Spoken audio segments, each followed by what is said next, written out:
بسم اللہ الرحمن الرحیم۔ احمق ہم سفر۔ جو حضرات چینل پر نئے ہیں چینل کو سبسکرائب کریں اور ویڈیو کو زیادہ سے زیادہ اپنے دوستوں کے ساتھ شیئر کریں۔ ایک بار حضرت عیسیٰ علیہ السلام کے ہمراہ ایک شخص سفر کر رہا تھا۔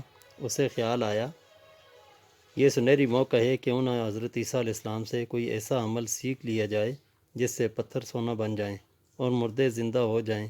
اس نے پیغمبر خدا سے عرض کیا، یا حضرت مجھے آج کوئی ایسا عمل بتا دیں جس سے میرا بھی کوئی فائدہ ہو جائے، مثلا میں پھونک مار کر مردوں کو زندہ کر دوں۔ حضرت عیسیٰ علیہ السلام کو بے حد افسوس ہوا کہ یہ شخص جو خود بیمار اور مردے سے بھی بدتر ہے، اسے اپنی فکر نہیں، یہ چاہے تو میری رفاقت سے اپنے دل مردہ کا علاج کر سکتا ہے، مگر یہ تو کچھ اور ہی طلب کر رہا ہے۔ اس کا حال اس شخص جیسا ہے جو ایک ہی دن میں تخت و تاج حاصل کرنا چاہتا ہو۔ آپ نے فرمایا، چپ رہو، یہ تم جیسے لوگوں کے کام نہیں، اس کے لیے عمریں گزر جاتی ہیں اور پہلے روح کی آلائشوں کو دھونا پڑتا ہے۔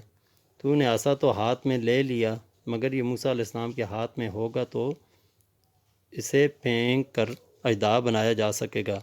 یہ کام ہر شخص کا نہیں۔ اس شخص نے دوبارہ بڑی منت سماجت کرتے ہوئے کہا، اگر آپ مجھے یہ راز نہیں بتانا چاہتے تو میری یہ درخواست تو قبول فرمائیے کہ مجھے مردے کو زندہ کر کے دکھا دیجیے۔ سفر کے دوران کچھ دور آگے جا کر ایک گھڑا نظر آیا جس میں کچھ ہڈیاں تھیں۔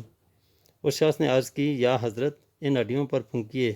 حضرت عیسیٰ علیہ السلام نے اس کے بار بار اصرار پر اللہ کا نام پڑھ کر ان ہڈیوں پر پھونکا تو وہ ایک سیاہ شیر بن کر سامنے آ گیا۔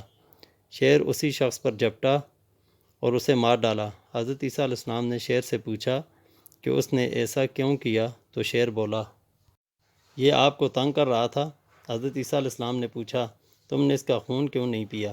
شیر نے جواب دیا، اول تو یہ آپ سے بے ادبی اور گستاخی کر رہا تھا، دوسرا اب اس دنیا کا رزق میرے نصیب میں نہیں تھا اور اس لیے میں ایسا نہ کر سکتا تھا۔ سبق: بیوقوف لوگ اپنی غلط حرکتوں کی وجہ سے پریشانی میں مبتلا ہو جاتے ہیں۔ Thanks for watching.